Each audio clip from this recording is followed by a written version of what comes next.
Jérémie, chapitre 4.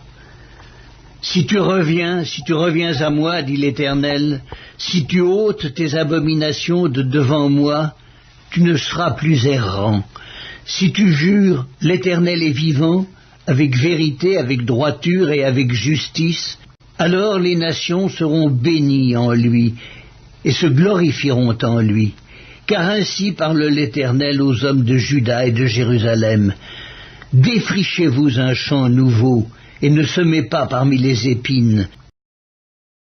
Circoncisez-vous pour l'Éternel, circoncisez vos cœurs, hommes de Juda et habitants de Jérusalem, de peur que ma colère n'éclate comme un feu et ne s'enflamme sans qu'on puisse l'éteindre à cause de la méchanceté de vos actions. Annoncez en Juda, publiez à Jérusalem et dites, sonnez de la trompette dans le pays, criez à pleine voix et dites, rassemblez-vous et allons dans les villes fortes. Élevez une bannière vers Sion, fuyez, ne vous arrêtez pas, car je fais venir du septentrion le malheur et un grand désastre. Le lion s'élance de son taillis, le destructeur des nations est en marche. Il a quitté son lieu pour ravager ton pays. Tes villes seront ruinées, il n'y aura plus d'habitants. C'est pourquoi couvrez-vous de sacs, pleurez et gémissez, car la colère ardente de l'Éternel ne se détourne pas de nous. En ce jour-là, dit l'Éternel, le roi et les chefs perdront courage, les sacrificateurs seront étonnés et les prophètes stupéfaits.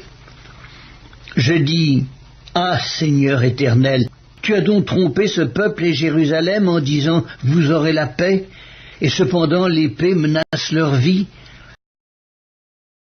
En ce temps-là, il sera dit à ce peuple et à Jérusalem « Un vent brûlant souffle des lieux élevés du désert sur le chemin de la fille de mon peuple.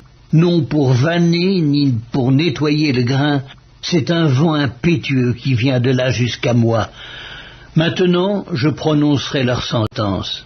Voici, le destructeur s'avance comme les nuées.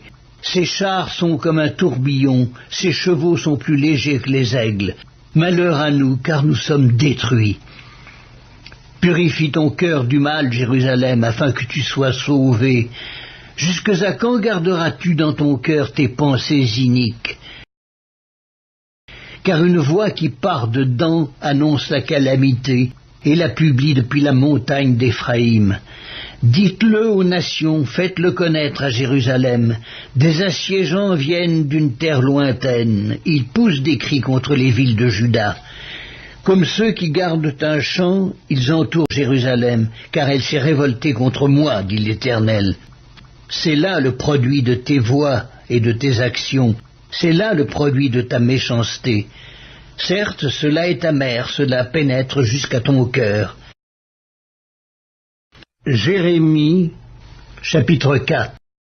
Mes entrailles, je souffre au-dedans de mon cœur. Le cœur me bat, je ne puis me taire, car tu entends, mon âme, le son de la trompette, le cri de guerre. On annonce ruine sur ruine, car tout le pays est ravagé. Mes tentes sont ravagées tout à coup, mes pavillons en un instant. Jusque à quand verrai-je la bannière et entendrai-je le son de la trompette? Certainement mon peuple est fou, il ne me connaît pas. Ce sont des enfants insensés, dépourvus d'intelligence. Ils sont habiles pour faire le mal, mais ils ne savent pas faire le bien. Je regarde la terre, et voici, elle est informe et vide. Les cieux et leur lumière a disparu. Je regarde les montagnes, et voici, elles sont ébranlées. Et toutes les collines chancellent. Je regarde, et voici, il n'y a point d'homme. Et tous les oiseaux des cieux ont pris la fuite. Je regarde, et voici, le Carmel est un désert, et toutes ses villes sont détruites devant l'Éternel, devant son ardente colère. Car ainsi parle l'Éternel. Tout le pays sera dévasté, mais je ne ferai pas une entière destruction. À cause de cela, le pays est en deuil, et les cieux, en haut, sont obscurcis. Car, je l'ai dit, je l'ai résolu, et je ne m'en repens pas, je ne me rétracterai pas. Au bruit des cavaliers et des archers, toutes les villes sont en fuite. On entre dans les bois, on monte sur les rochers, toutes les villes sont abandonnées, il n'y a plus d'habitants. Et toi, dévasté, que vas-tu faire? Tu te revêtiras de cramoisis, tu te pareras d'ornements d'or, tu mettras du fard à tes yeux, mais c'est en vain que tu t'embelliras. Tes amants te méprisent, ils en veulent à ta vie. Car j'entends des cris comme ceux d'une femme en travail, des cris d'angoisse, comme dans un premier enfantement. C'est la voix de la fille de Sion, elle soupire, elle étend les mains. Malheureuse que je suis, je succombe sous les meurtriers.